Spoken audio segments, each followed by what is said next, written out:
हिंदी साहित्य में आज सुनेंगे प्रसिद्ध एवं वरिष्ठ कथाकार रूप सिंह चंदेल की लिखी हुई कहानी जिजीविषा। प्रस्तुत है कहानी मेरी जुबानी। मैं हूं सीमा सिंह। बरौठा पार कर जिसमें नीम अंधेरा था, वे दोनों आंगन में पहुंचे, जहां रोशनी की चटक चादर फैली हुई थी।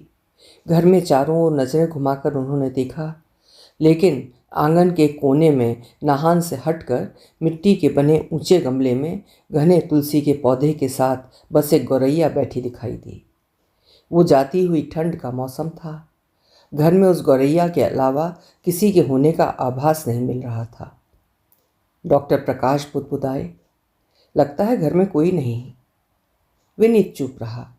उसने एक बार सोचा कि आवाज दे, कोई है घर में, लेकिन नहीं दी। यदि कोई होता तब दो लोगों का वार्तालाप सुनकर अवश्य प्रकट हो गया होता। किसी को रहना नहीं था तब मुझे बुलाया क्यों था? डॉक्टर प्रकाश फिर बुदबुदाए और क्षण भर के लिए आंगन में ही रुक गए। विनीत भी रुक गया। तभी विनीत की नज़र सामने कोठरी में पलंग पर लेटी उन दोनों की ओर ही टकटकी लगाकर देख रही नज़रों पर पड़ी। डॉक्टर प्रकाश ने भी देखा और उस ओर बढ़ गए। कैसी हैं आप? वो जस का तस लेटी रही, उसी प्रकार डॉक्टर प्रकाश की ओर टकटकी लगाकर देखती हुई। विनीत डॉक्टर प्रकाश के पीछे खड़ा उन आंखों को देख रहा था जो कोटरों में धसी हुई थी। गाल पिचक गए थे, लेकिन गालों में लुनाई शेष थी। उसने अनुमान लगाया कि बीमारी से पहले वो निश्चित ही बेहद सुंदर रही होगी। बीमारी ने उसके चेहरे के गुलाबी सौंदर्य को रक्तहीनता के कारण पीताभ कर दिया था। डॉक्टर प्रकाश के कैसी हैं के उत्तर में काफ़ी देर बाद उसने रजाई से हाथ बाहर निकाले और हल्का सा उठाकर जोड़ती हुई कुछ बुदबुदाई, जिसे दोनों ही नहीं सुन सके। डॉक्टर ने बैग नीचे रखा और उसकी नाड़ी देखने लगे। फिर बोले, घर में कोई नहीं? उसने कोई उत्तर नहीं दिया, केवल डॉक्टर प्रकाश की ओर देखती रही। लेकिन क्षण भर बाद ही उसकी आंखों से एक बूंद टपक गई, जिसे उसने अपने दुबले हाथों से पोंछ दिया। डॉक्टर प्रकाश इंजेक्शन तैयार करने लगे थे।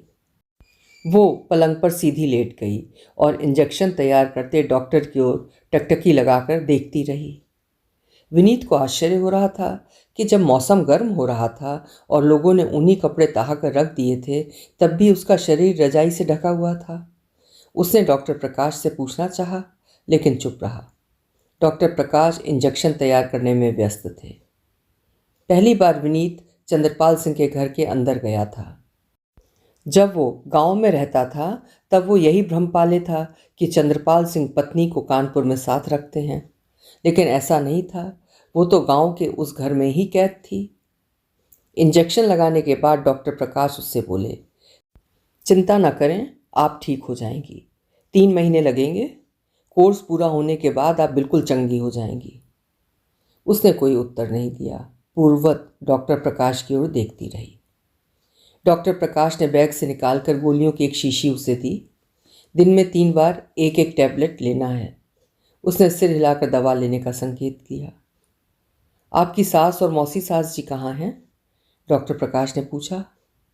उसने रक्तहीन हाथ बाहर निकालकर हिलाया कि उसे नहीं मालूम कौन कहाँ है। डॉक्टर प्रकाश हंसे।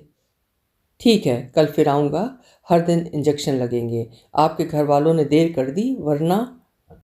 डॉक्टर प्रकाश के वरना कहने के साथ ही उसकी आंखों से फिर आंसू टपके, जिसे विनीत ने देखा।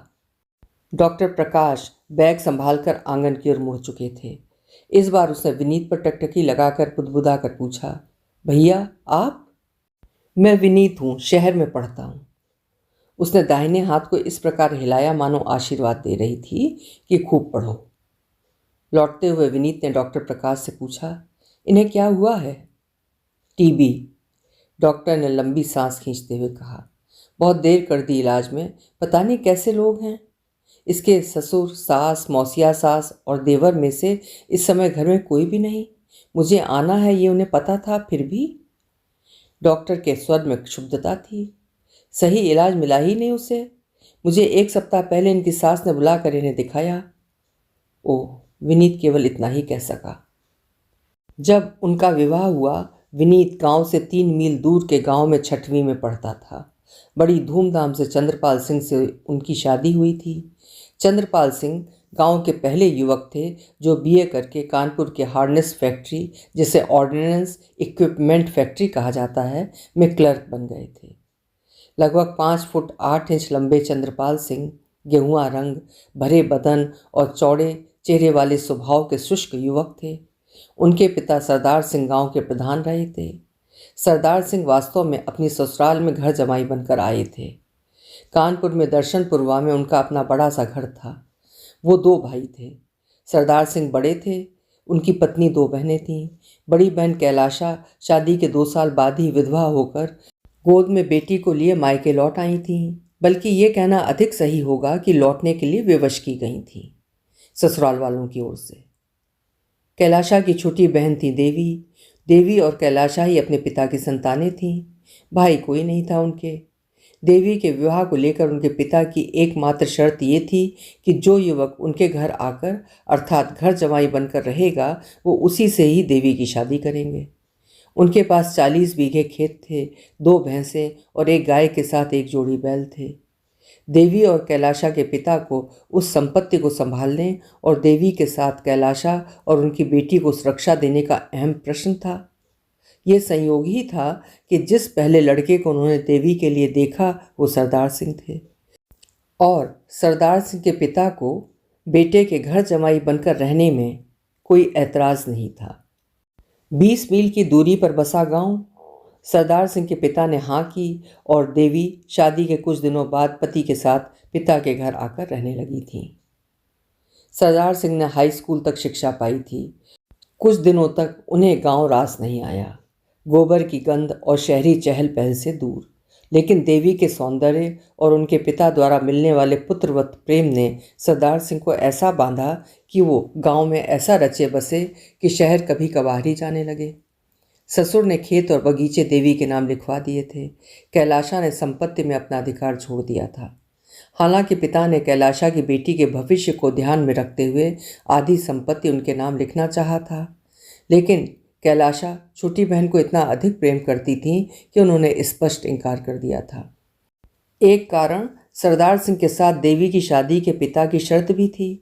पिता ने सरदार सिंह के घर वालों से ये नहीं कहा था कि आधी संपत्ति के हकदार उनकी बड़ी बेटी होगी। कैलाशा ने सोचा था कि आधी संपत्ति के हकदार होना सरदार सिंह के साथ न्याय नहीं होगा, जो अपने माता पिता और घर शहर छोड़कर गांव में आ बसे थे। देवी के विवाह के 2 वर्ष पश्चात ही उनके पिता का देहावसान हो गया था। देवी ने घर और खेत संभाले थे। खेती के काम से सरदार सिंह अनभिज्ञ थे। देवी ने सुखवा को हलवाहा के रूप में रखा, जो केवल खेतों में काम करता था, जबकि जानवरों की देखभाल के लिए रमई को रखा, जो जानवरों की पूरी व्यवस्था देखता था। रमई जानवरों के लिए चारे की व्यवस्था करता, कुट्टी काटता, जिसके लिए देवी के पिता के समय से ही मशीन पर चारा काटने की व्यवस्था थी। ऐसे समय रमई अपनी पत्नी को साथ लाता। करबी अर्थात ज्वार के पौधे के साथ हरियाली मिलाकर उसकी पत्नी मशीन में लगाती रहती और रमई मशीन चलाता। उसकी पत्नी की भूमिका इतनी ही थी, जबकि रमई उसके बाद गोबर फेंकता और फिर सानी पानी आदि की व्यवस्था करता। भैंसों और गाय दोहने का काम देवी स्वयं करती थी। दोनों में से एक भैंस ही एक समय दूध देती थी। उसके दूध देना बंद करने तक दूसरी दूध देने योग्य हो जाया करती थी। ये नियम भी देवी के पिता के समय से ही चला आ रहा था। सरदार सिंह की घर में केवल उपस्थिति ही रहती थी। वो कभी भी किसी काम में हाथ नहीं लगाते थे। सुबह और शाम हाथ में बेंत थामे खेतों की ओर घूम आया करते थे। जाड़े के दिनों में खेतों में बनी मड़ैया में पड़ी चारपाई को धूप में खिसका कर धूप सेंकते और देवी मजदूरों के कामों का निरीक्षण किया करती थीं। कभी कभी स्वयं भी उनके साथ काम में लगती। देवी के पिता की मृत्यु के पहले ही चंद्रपाल सिंह का जन्म हो चुका था। 4 वर्ष पश्चात चंद्रपाल का छोटा भाई महिपाल सिंह जन्मा था। दोनों बच्चों की देखभाल कैलाशा संभालती थीं, जबकि देवी पूरी तरह खेत खलिहान बाग और भैंसों के लिए समर्पित थीं। देवी 5 फुट 1 इंच लंबी थीं, अत्यधिक गोरी, गोल चेहरा, सुतवा नाक, हिरनी जैसी आंखें और सामान्य देह यष्ट की युवती थीं। गांव में देवी से अधिक सुंदर कोई अन्य युवती नहीं थी और न कोई बहुरिया, लेकिन देवी अपनी सुंदरता सजाने संवारने के बजाय अपने को किसानी में डुबोए रखती थी। सुखवा रमई के प्रति उनका व्यवहार सुहृद होता और मजदूरों से भी वो प्रेम से बातें करती। संक्षेप में पूरी गृहस्थी देवी ने संभाल रखी थी। चंद्रपाल सिंह पढ़ने में कुशाग्र था और गांव से 3 मील दूर के गांव में 8वीं उत्तीर्ण करने के बाद आगे पढ़ने के लिए सरदार सिंह ने उन्हें अपने पिता अर्थात बाबा की सरपरस्ती में दर्शनपुरवा में छोड़ दिया था। वो साल में 1 या 2 बार गांव आता, लेकिन गांव के उन मित्रों से भी नहीं मिलता जो उसके साथ पढ़े थे।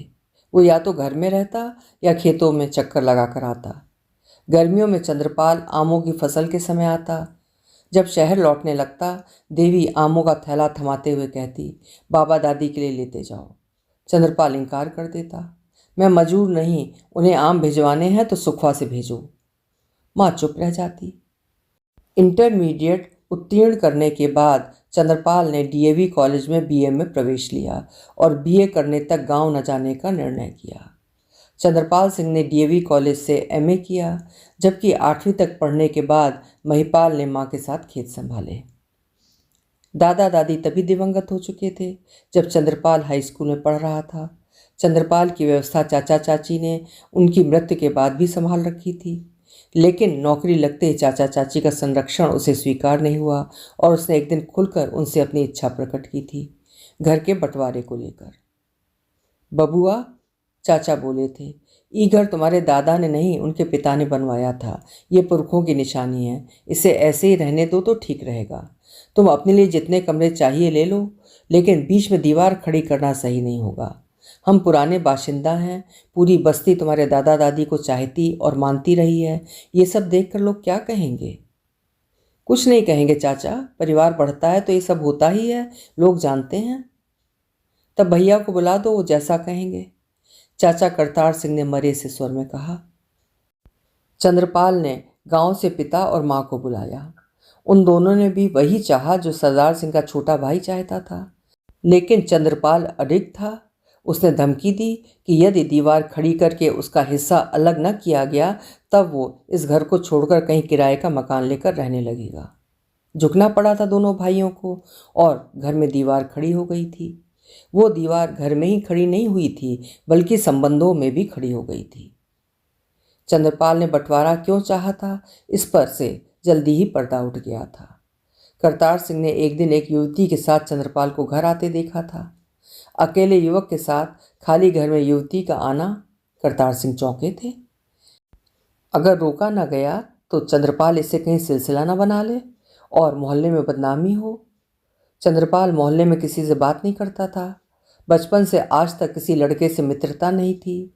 स्कूल, कॉलेज, पढ़ाई और घर तक सीमित रहने वाला युवक अब बहक रहा है। ये सही नहीं। कुछ हो ना हो, लेकिन खाली घर में किसी युवती का किसी युवक के साथ आना ही मोहल्ले वालों को चौकन्ना करने के लिए पर्याप्त है। करतार सिंह अगले ही दिन बड़े भाई से मिलने गांव जा पहुंचे थे। आप लोगों को अब चंद्रपाल का विवाह कर देना चाहिए, वरना लड़का हाथ से बेहाथ हो सकता है। उस पर अब हमारा भी कोई नियंत्रण नहीं रहा, करतार सिंह ने भाई और भाभी से कहा था। समझते देर न लगी थी सरदार सिंह और देवी को कि चंद्रपाल ने क्यों जिद करके चाचा से मकान बंटवारा किया था। चंद्रपाल की नौकरी लगने के 2 माह बाद ही कैलाशा की बेटी बताशा का विवाह 3 मील दूर गांव में हो गया था। बताशा के विवाह के अगले वर्ष मई के लिए चंद्रपाल का विवाह भी तय कर दिया गया। पड़ोसी गांव के हरनाम सिंह तब से अपनी बेटी कुमुदनी का विवाह उसके साथ करने के लिए देवी से चर्चा करते आ रहे थे, जब वो हाई स्कूल में पढ़ रहा था। देवी को कुमुदनी पसंद थी। सुंदर तो थी ही, बड़ों के प्रति उसके आदर और प्रेम ने देवी को उसे अपनी पुत्रवधू बनाने के लिए प्रेरित किया हुआ था। वो जब भी चंद्रपाल से कुमुदनी की प्रशंसा करती वो उखड़ जाता। वो शहर की किसी लड़की से विवाह करना चाहता था। कुमुदनी ने 8वीं तक पढ़ाई की थी, लेकिन चंद्रपाल पत्नी के रूप में कम से कम ग्रेजुएट लड़की चाहता था। उसका मानना था कि कम पढ़ी लिखी लड़की से वो बौद्धिक विषयों पर बातें नहीं कर सकता था, जबकि माँ का मानना था कि शहर की लड़की उसका जीना हराम कर देगी। माँ के इस तर्क को काटता हुआ वो कहता कि ये सब माँ के मन का वितूर था। जो शहर की लड़कियों को नापसंद करती थी, बल्कि माँ शहर को ही नापसंद करती थी, वो ये मानता था। उसे पिता पर भी कोफ्त होती थी, जो माँ की हाँ में हाँ मिलाने लगे थे। शहर में जन्मे और पले बढ़े पिता ने किस कारण गांव की लड़की अर्थात उसकी माँ को पसंद किया था, इस विषय में वो प्रायः सोचता रहता था। शायद माँ की सुंदरता ने उन्हें प्रभावित किया था, और दूसरा कारण नाना की संपत्ति भी रही होगी। अंततः एक दिन माँ और पिता के निर्णय के समक्ष चंद्रपाल को झुकना पड़ा था, और कुमुदनी चंद्रपाल के साथ ब्याह कर देवी के घर आ गई थी। शादी के 1 माह बाद माँ और मौसी के दबाव में चंद्रपाल कुमुदनी को शहर ले गया था। कुमुदनी के सौंदर्य ने चंद्रपाल को बांधा, लेकिन उसके देहातीपन ने उसमें ऊब पैदा की। पहनने ओढ़ने और खाना बनाने वाली पत्नी नहीं, उसे एक ऐसी जीवन संगिनी की तलाश तब से थी जब वो बीए के अंतिम वर्ष में था, जिसके साथ वो विभिन्न विषयों पर विचार विमर्श वाद विवाद कर सकता था। कॉलेज की लड़कियों को देखकर उसके अंदर कुछ कुछ होने लगता था, लेकिन माँ बाबू के समक्ष उसकी एक नहीं चली। और अब कुमुदनी, घर वालों के दबाव में वो उसे शहर ले गया, लेकिन जब भी वो उससे किसी राजनीतिक या सामाजिक विषय पर बात करता, वो फिक्र से हंस देती। कुछ दिन रुकें, बस 1 साल। मैंने तय किया है, इस साल हाई स्कूल का फॉर्म भरूंगी प्राइवेट, और अगले साल परीक्षा दूंगी। उसके बाद भी तुमसे कुछ नहीं होने का। तुम्हारे दिमाग में भरा देहात का गोबर आसानी से नहीं निकलने वाला। चंद्रपाल कहता तो कुमुदनी बुझ जाती। वो अपने को पति के बौद्धिक स्तर के अनुकूल बनाने के प्रयास में जुट गई। उसने अखबार लगा लेने की बात कही पति से, जिसे चंद्रपाल ने सुनते ही नकार दिया। अखबार उसे दफ्तर में पढ़ने को मिल जाता था। पति के नकार ने कुमुदनी को निराशा के गर्त में धकेल दिया। उसका मन शहर से उबने लगा। अब दिन भर वो यही सोचती रहती कि पति उसे प्यार नहीं करते। पति का प्यार पाने का जितना ही प्रयास करती है, चंद्रपाल उससे और अधिक दूरी बनाने लगा था। वो सोचती वो सुंदर है, विनम्र है, हर प्रकार से पति के प्रति समर्पिता है, लेकिन पति के दिल को जीतने में वो सफल नहीं हो पा रही है। ग्राम में विशेषताएं एकाएक नहीं छूट जाती, और पति भी तो गांव में ही पैदा हुए थे, वहां से 8वीं तक की पढ़ाई की थी, और इन्हें छोड़कर पूरा परिवार गांव में ही रहता है। यहाँ आकर वो रुकती, क्षण भर बाद फिर सोचती, तो क्या एक दिन ये अपने परिवार को भी छोड़ देंगे? परिवार यानी माता पिता और भाई मौसी को। ये विचार आते वो और परेशान हो उठती। मैंने आगे पढ़ने की बात भी की और पढ़ना चाहती हूँ, लेकिन इन्होंने कोई उत्साह नहीं दिखाया। कारण क्या है? और कारण क्या था, ये उसकी समझ में उस दिन आया जब कुसुम नाम की युवती के साथ चंद्रपाल एक दिन घर आया। घर में घुसते युवती ने घूम घाम कर उसके द्वारा संभाली गई घर की व्यवस्था देखी, जो कुमुदनी को पसंद नहीं आया। वो चुप दोनों के लिए चाय बनाती रही। कुसुम उसके पीछे किचन में जा खड़ी हुई और बोली, कुमुदनी, यही नाम है ना तुम्हारा? कुमुदनी ने पीछे मुड़कर देखा। छाती पर हाथ बांधे उससे 2 इंच लंबी, छरहरी, गेहुए रंग की पतले होंठ और उभरे गालों वाली कुसुम को देखकर वो केवल मुस्कुरा दी। तुमने घर को कितना गंदा संभाला हुआ है, पूरा देहातीपन। कुमुदनी उस समय खौलती चाय पर नजरें गड़ाए हुए थी। उसने फिर मुड़कर कुसुम की ओर देखा और धीमे स्वर में बोली, ये मेरा घर है। ओह! कुसुम पलटी और चंद्रपाल को सुनाती हुई बोली, चंद्र, तुम्हारी पत्नी बहुत ही उजड्ड है, इसे अतिथियों से बात करने की तमीज नहीं। और धप से चंद्रपाल के बगल में जा बैठी थी। फंस गए गुरु। चंद्रपाल कुछ बोला नहीं। जब कुमुदनी चाय और नाश्ता लेकर पहुंची, तब चंद्रपाल ने उसे घूर कर देखा भर था। और उस रात चंद्रपाल ने कुमुदनी को देहाती, गंवार, उजड्ड और भी बहुत कुछ कहते हुए कहा था, तुम शहर के काबिल नहीं, जल्दी ही गांव लौट जाओ। मैं अकेले ही अपनी ज़िंदगी काट लूँगा। माँ बाबूजी ने नामालूम कब की दुश्मनी निकाली तुम्हारे साथ मेरा विवाह करके। सहमी हुई चुपचाप सुनती रही थी कुमुदनी, और रात देर तक रोती रही थी। उस रात के बाद चंद्रपाल अलग कमरे में सोने लगा था, और उसी सप्ताह चंद्रपाल उसे गांव छोड़ गया था। कुसुम के आने और गांव छोड़ने के बीच के दिनों चंद्रपाल ने उससे कोई संवाद नहीं किया था। गुमसुम कुमुदनी के दिन रात घुटन भरे बीते थे। चंद्रपाल के कुमुदनी को गांव छोड़ जाने से देवी और कैलाशा ही परेशान नहीं हुई, सरदार सिंह भी परेशान हुए थे। कुमुदनी का खिला चेहरा मुरझा गया था और हंसने और फुदक फुदक कर काम करने वाली वो खोई सी रहने लगी थी। देवी ने सरदार सिंह को शहर भेजा बेटे को समझाने के लिए। वो गए और अगले दिन मुंह लटकाए वापस लौट आए। चंद्रपाल ने कुमुदनी के साथ जीवन बिताने से साफ इनकार कर दिया था। उसने पिता को यह भी बता दिया था कि वो जल्दी ही कुसुम के साथ कोर्ट मैरिज कर लेगा। कौन कुसुम? समझते हुए भी पूछा था सरदार सिंह ने। कुसुम मेरे दफ्तर में काम करती है। कुसुम सक्सेना नाम है उसका। शास्त्री नगर में रहता है उसका परिवार। उसके पिता गन फैक्ट्री में हैं। पूछने पर एक सांस में बता गया था चंद्रपाल। तुम उससे शादी करना चाहते थे तब पहले क्यों नहीं बताया था? आप लोगों ने पूछा था? उल्टा प्रश्न किया था चंद्रपाल ने। सही कहा था करतार ने। ये लड़का पहले से ही कुसुम नाम की लड़की के संपर्क में था। ऐसा था तब इसने पहले ये सब क्यों नहीं बताया था? कुमुदनी की जिंदगी तबाह होने से बच जाती। दर्शनपुरवा के अपने पुश्तैनी मकान में रात भर सोचते पड़े रहे थे सरदार सिंह। नींद नहीं थी उनकी आंखों में। सुबह 5 बजे ही बस पकड़ने के लिए घंटाघर जा पहुंचे थे। समाचार कुमुदनी के पिता हरनाम सिंह को मिला और वो बेटी को लेने आ पहुंचे थे। कुमुदनी मायके गई, लेकिन माँ पिता और भाई भाभीयों के बीच भी वो गुमसुम रही। हरनाम सिंह शहर गए चंद्रपाल सिंह से बात करने, लेकिन चंद्रपाल ने उन्हें बैठने तक के लिए नहीं कहा। अपमानित अनुभव करते रहे थे हरनाम सिंह। फिर भी सोफे पर बैठ गए वो, लेकिन चंद्रपाल खड़ा रहा था। जब हरनाम सिंह ने बेटी को भेज देने या उससे संबंध न रखने के विषय में प्रश्न किया, आपने मुझसे बात की थी शादी के विषय में? आपके माँ पिता से की थी, आपसे क्यों करता? नहीं करना था तब अपने माँ पिता को मना करते। मेरी बेटी की ज़िंदगी खराब क्यों की? आप अब अपनी बेटी की ज़िंदगी संवार लें, कहीं और शादी कर दें। मैं आपकी बेटी के साथ नहीं रह सकता। किसके साथ रहेंगे आप? हरनाम सिंह को कुसुम के विषय में जानकारी थी। आप कौन होते हैं पूछने वाले? क्योंकि मैंने आपके साथ अपनी बेटी का विवाह किया था। कानूनन आप किसी और के साथ शादी नहीं कर सकते, याद रखें चंद्रपाल सिंह। क्रोध में उबलते हुए हरनाम सिंह बोले थे। यदि आपने ये गलती की तब आपकी नौकरी तो जाएगी ही, आप जेल की हवा भी खाएंगे।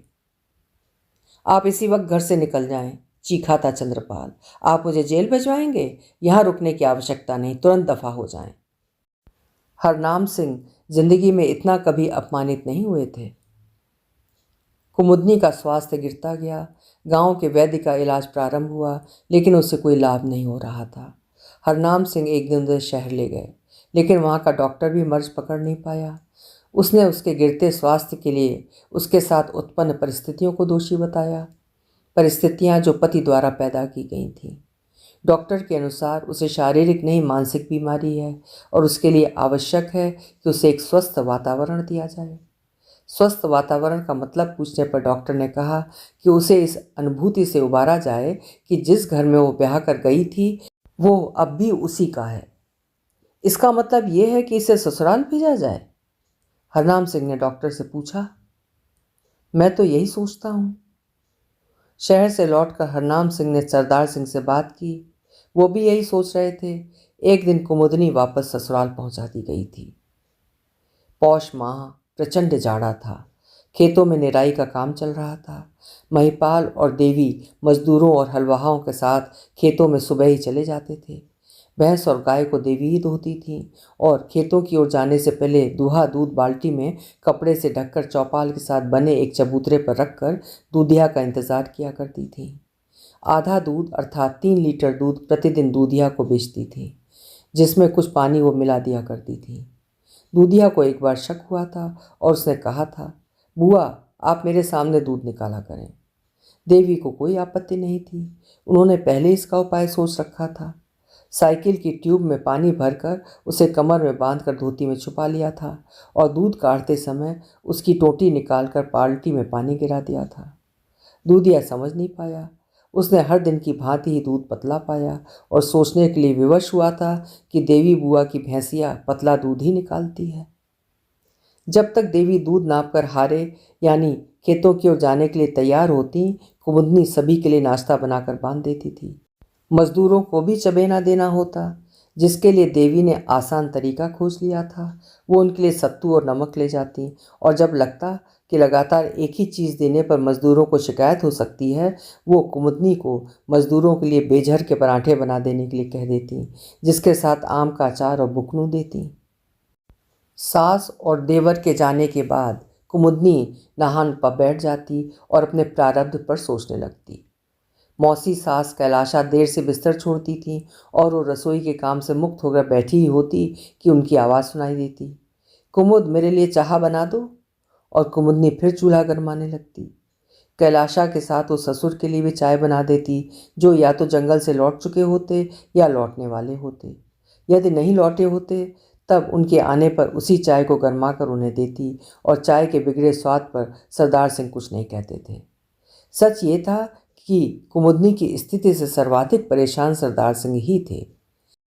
देवी और कैलाशा ने चंद्रपाल के छोड़ जाने के समय संवेदना व्यक्त की थी, लेकिन मायके से लौटने के बाद उन्होंने उसकी नियति को स्वीकार कर लिया था और एक बार भी उन्होंने उसके अंदर चल रहे अंधड़ के विषय में नहीं पूछा था।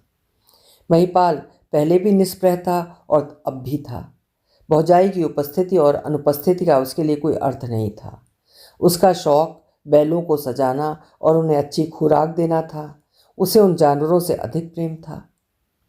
जब से कुमुदनी आई थी, देवी ने घर के काम पूरी तरह उस पर छोड़ दिए थे। कैलाशा पहले ही बेटी के विवाह के पश्चात से ही सारे काम छोड़ चुकी थी। कुमुदनी सुबह 6 बजे से रात देर तक नाश्ता, दोपहर और रात के भोजन के अतिरिक्त घर की सफाई, लिपाई, बर्तन आदि कामों में जुटी रहती।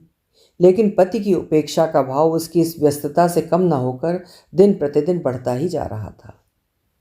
चंद्रपाल ने घर आना छोड़ दिया था। कुमुदनी नाश्ता तैयार करने और दोपहर के भोजन की तैयारी के बीच के समय आंगन में आई धूप में चारपाई डालकर बैठ जाती और खो जाती अपने जीवन को लेकर। हमारे देश में आज भी महिलाओं का जीवन सस्ता है। डॉक्टर प्रकाश अपने दवाखाने की ओर जाते हुए बुदबुदाए। विनीत चुप रहा। उसकी प्रतिक्रिया न सुनकर वो पुनः बोले, तुम्हारा क्या ख्याल है विनीत? आप सही कह रहे हैं डॉक्टर साहब, विनीत बोला। आज़ादी के इतने वर्षों बाद भी महिलाओं के प्रति समाज का दृष्टिकोण नहीं बदला। शहरों में भी जो नौकरी पेशा महिलाएं हैं उनके प्रति भी। अगर सरदार सिंह परिवार ने कुमुदनी के यही नाम है ना लड़की का? डॉक्टर ने विनीत की ओर देखते हुए पूछा। शायद। यदि देवी ने पति की उपेक्षा के बाद कुमुदनी के प्रति प्रेमपूर्ण व्यवहार किया होता, उसे कोल्हू के बैल की भांति घर के कामों में न झोंका होता और उसे भी खेत खलियान की खुली हवा में जाने दिया होता, तब शायद ये बीमारी उसे न घेरती। लेकिन इन लोगों ने शायद उससे मुक्ति पाने के लिए उसके साथ ऐसा व्यवहार किया। बेटे ने शहर में किसी लड़की से शादी का निर्णय कर ही लिया है और इस लड़की के जिंदा रहते वो विवाह कर नहीं सकता, इसलिए। आप शायद सही कह रहे हैं डॉक्टर साहब। और ये सब एक स्त्री दूसरी स्त्री के प्रति कर रही है। मुझे जो जानकारी है उसके अनुसार उसे केवल सुबह शाम दिशा मैदान जाने की इजाज़त है और वो भी मुंह अंधेरे। दिन में उसे बाहर चौपाल तक जाने की इजाज़त नहीं। यदि मैं कहूँ कि इसे हैलट या उर्सला में भर्ती करा दो तो इन लोगों की हुक निकल जाएगी। पैसों की कमी नहीं, 40 बीघा मातबर खेत हैं, लेकिन देवी पैसों को दांतों से पकड़ती है। उफ, दुखद है ये सब, बेहद पीड़ाजनक। मैं भी कितना प्रयास कर सकता हूँ, टीबी अब आखिरी स्टेज पर है। लेकिन अभी तक आपको दिखाया क्यों नहीं था? विनीत ने प्रश्न किया। मेरे इलाज में पैसे खर्च होते, इंजेक्शन लगते, खाने की दवा देनी होती। अभी तक इलाज ही नहीं करवाया था। नरवल के किसी वैद्य का इलाज कर रहे थे, वो भी तब जब मर्ज काफ़ी बढ़ चुका था। 3 सालों से वो बीमार है। डॉक्टर साहब, मन में एक प्रश्न कौंध रहा है। विनीत डॉक्टर प्रकाश के बगल में आकर बोला। कुमुदनी जी के मायके वालों ने भी तो उनकी कोई खबर नहीं ली। सुना ली थी, शुरू में पिता ही शहर ले गए थे किसी परिचित डॉक्टर को दिखाने। कुछ दिनों इलाज भी किया, लेकिन उसी ने सलाह दी कि कुमुदनी को ससुराल में छोड़ने से शायद कुछ परिवर्तन हो। और उसके बाद पिता रहे नहीं और भाइयों ने अपनी पत्नियों के दबाव में बहन को पूछना ही छोड़ दिया। आपको बहुत कुछ मालूम है डॉक्टर साहब, विनीत साथ चलता बोला।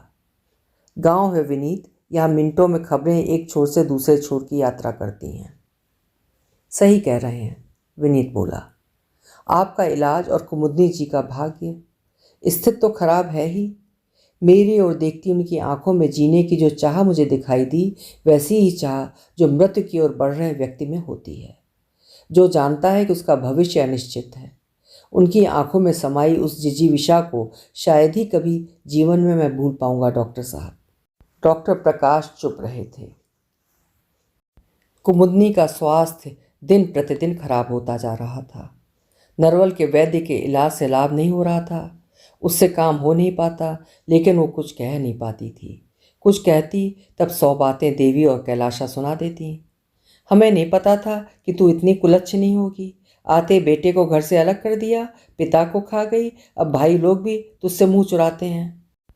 हरनाम सिंह ने हमारे साथ जने किस जन्म का बैर निकाला। सोने जैसा मेरा लड़का छला गया, आज ना वो मेरा रहा और तू। देवी की ऐसी जली कटी बातें तीर की भांति चुभती कुमुदनी को।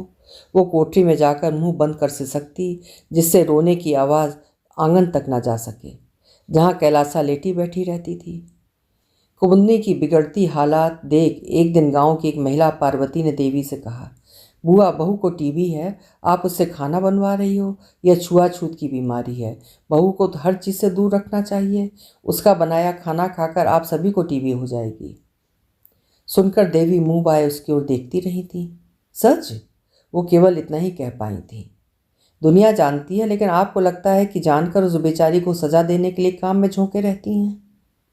तुम ऐसा कैसे बोल रही हो? बुआ सच कहा, बाकी आपकी मर्जी। आप सभी जब एक दिन उसकी तरह खांसने और खून थूकने लगेंगे, तब पर्वतिया की बात समझ में आएगी। पार्वती, जानती तो मैं भी थी, लेकिन मेरी अकल पर पत्थर पड़ गए थे। आज से सब बंद करवा देती हूँ। बात यह है बुआ कि धन के पीछे आप पागल हो रही हैं, पार्वती ने कहा। बात थोड़ी कड़वी है सुनने में, इसीलिए तो लोग मुझे मुँह झौंसी कहते हैं। अरे नहीं पार्वती, तुम 100% की बात कहती हो, और 100% की बात कहने वाला दिल का साफ होता है। मुझे तुम्हारी बात अच्छी लगी, तुमने मेरी बंद आंखें खोल दी। क्षण भर रुक कर देवी बोली, लेकिन तुम्हारी ये बात सही नहीं कि मैं धन के पीछे दौड़ रही हूँ। पार्वती मुस्कुराई थी और चुपचाप चली गई थी। हरामखोर, मैं धन के पीछे दौड़ती हूँ और तू दूसरे के घरों का जायजा लेती घूमती रहती है। पार्वती के कुछ दूर जाते देवी ने बुदबुदाया, जरूर ये किसी दिन मेरे यहाँ आई होगी, मुझे कैलाशा ने बताया नहीं।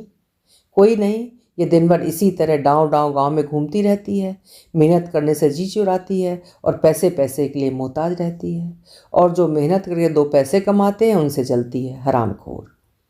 सड़क पर थूकती हुई देवी फिर बुदबुदाई, आज से कुमुदनी का काम बंद, मैं खुद किया करूँगी सब। और उसी दिन से कुमुदनी को आदेश हुआ कि वो किसी काम को हाथ नहीं लगाएगी।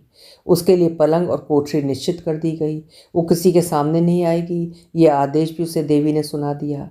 खाने के बर्तन और पानी के लिए जग और एक गिलास अलग कर दिए गए।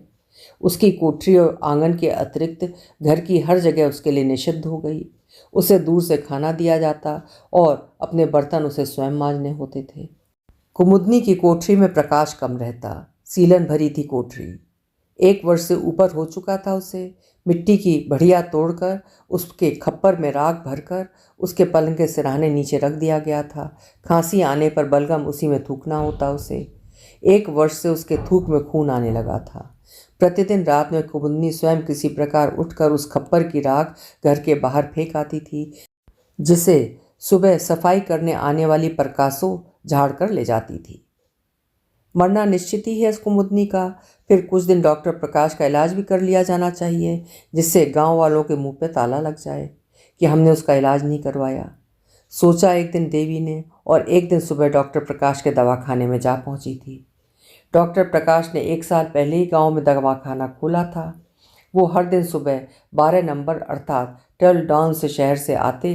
टेलडॉन सुबह 7 बजे गांव से 1 मील दूर स्टेशन पर आती थी। यदि लेट ना हुई, डॉक्टर प्रकाश का दवाखाना सुबह 8 बजे खुल जाता था।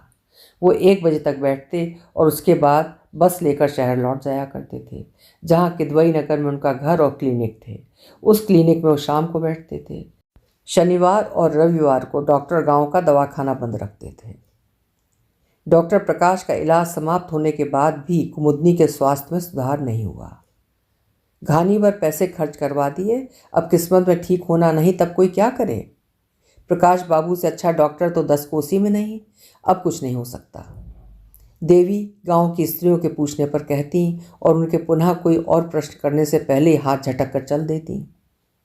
मैंने अवश्य उस जन्म में पाप किए होंगे जिसकी सजा मुझे मिल रही है, कुमुदनी पड़े पड़े सोचती। लेकिन यदि मेरी जगह मेरा पति या देवर होता तब भी क्या ऐसे ही व्यवहार किया गया होता?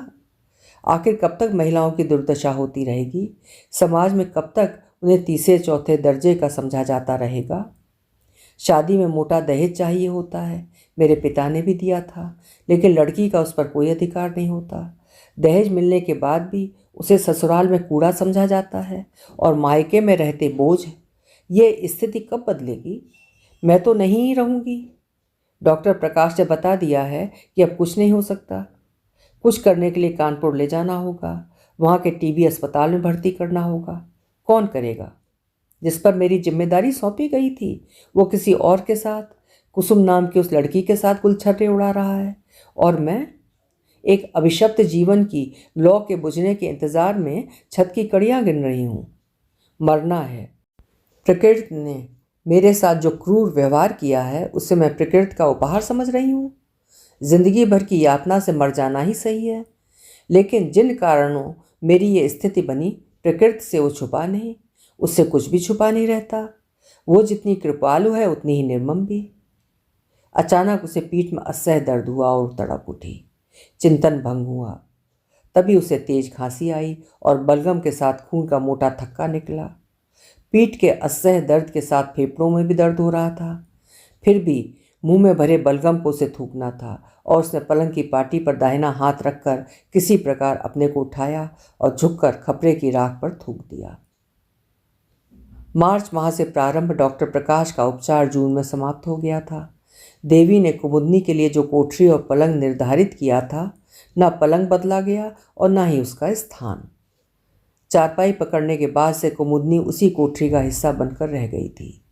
भयानक गर्मी में जब दीवारें तप रही होती और आंगन में छाई धूप का असर कोठरी को आग के गोले में तब्दील कर देता, तब भी वो उसी में लेटने के लिए विवश थी। उसका मन करता कि वो बरौठे में जाकर लेटे, जमीन पर रही, और एक दिन उसने ऐसा किया भी था। लेकिन घर में घुसते और उस पर दृष्टि पड़ते ही देवी ने उसे घुड़का था। तेरी हिम्मत कैसे हुई इधर आने की? सारे घर को अपनी बीमारी लगाना चाहती है? रो पड़ी थी कुमुदनी और देवी उसे धकियाती उसकी कोठरी में ठेल आई थी। अच्छाई ये थी कि कोठरी खुली हुई थी। 2 दरवाज़ों की जगह छोड़ी गई थी, बीच में एक खंभा था। वास्तव में वो कोठरी खलिहान से ताज़ा लाए अनाज को खुला रखने के लिए बनाई गई थी। कुमुदनी के लेटे रहने के बावजूद उसमें गेहूँ, जौ और चना अलग अलग डाल दिए जाते थे और बेचने से पहले वो 1 से लेकर 2 महीने तक वहीं पड़े रहते थे। गर्मी में उस अनाज की गर्मी और गंध भी कुमुदनी को बेचैन करती थी। वो अनाज होता था जिसे बेचा जाना होता। बिकने तक वो वैसे ही पड़ा रहता, जिस पर दिन भर चूहे धमा चौकड़ी मचाते रहते। कई बार धन्नी पर चढ़ा कोई चूहा कुमुदनी के ऊपर टपक पड़ता था या कोई अनाज पर से उछलता हुआ उसके पलंग पर आ जाता था। लेकिन अशक्त कुमुदनी उसे हटाने में अपने को असमर्थ पाती।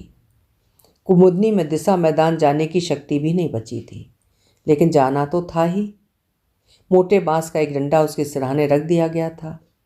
किसी प्रकार उसके सहारे वो रात के अंधेरे में हिलती डोलती घर से कुछ दूर खाली पड़े मैदान में दिशा मैदान के लिए चली जाती थी।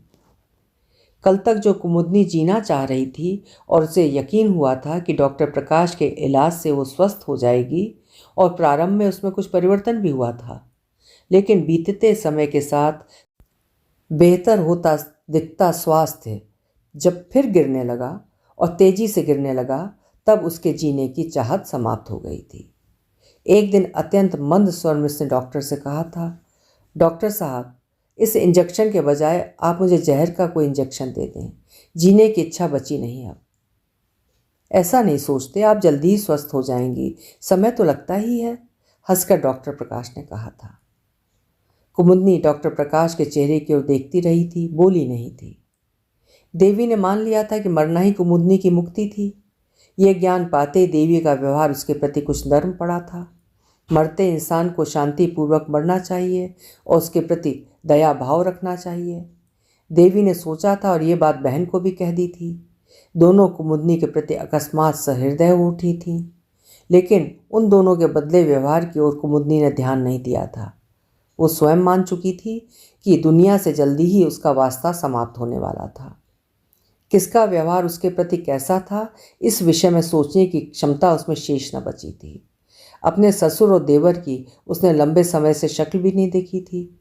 दोनों चौके में भोजन करने आते थे, लेकिन उसके पलंग का सिरहाना इस प्रकार डाला गया था कि वो उन्हें देख नहीं पाती थी। उसे आश्चर्य इस बात का था कि प्रारंभ में उस पर फूल बरसाने वाले ससुर एक बार भी उससे ये पूछने नहीं आए कि वो कैसी थी। देवर महिपाल ने शादी के बाद से एक बार भी उससे बात नहीं की थी। और डॉक्टर प्रकाश का इलाज बंद होने के 6 माह भी न बीते थे कि दिसंबर की एक सर्द रात कुमुदनी के जीवन दीप की लौ बुझ गई थी। सुबह देवी ने जब उसके खांसने की आवाज़ नहीं सुनी, तब उन्होंने सोचा कि वो गहरी नींद में सो रही थी। रात भर खांसती रही थी कुमुदनी। सुबह 3 और 4 बजे के बीच खांसते हुए उसके प्राण निकल गए थे। देवी भैंस का दूध काढ़ कर पति और बेटे को चाय देकर चबूतरे पर आ बैठी थी, दूधिया का इंतजार करती हुई। दूधिया को दूध नाप कर देकर पति से बोली थी, जो उस समय भी चारपाई पर रजाई लपेटे लेटे हुए थे, आज कुमुद अभी तक सो रही है? रात भर खांसती रही थी, सोने दो से, सरदार सिंह बोले थे। सुबह का नाश्ता तैयार कर बहन और पति को देकर देवी खेतों की ओर चली गई थी। महिपाल पहले ही जा चुका था। दोपहर 12 बजे के बाद दोपहर का भोजन तैयार करने के लिए जब देवी लौटी, कुमुदनी की कोठरी में तब भी सन्नाटा पसरा हुआ था।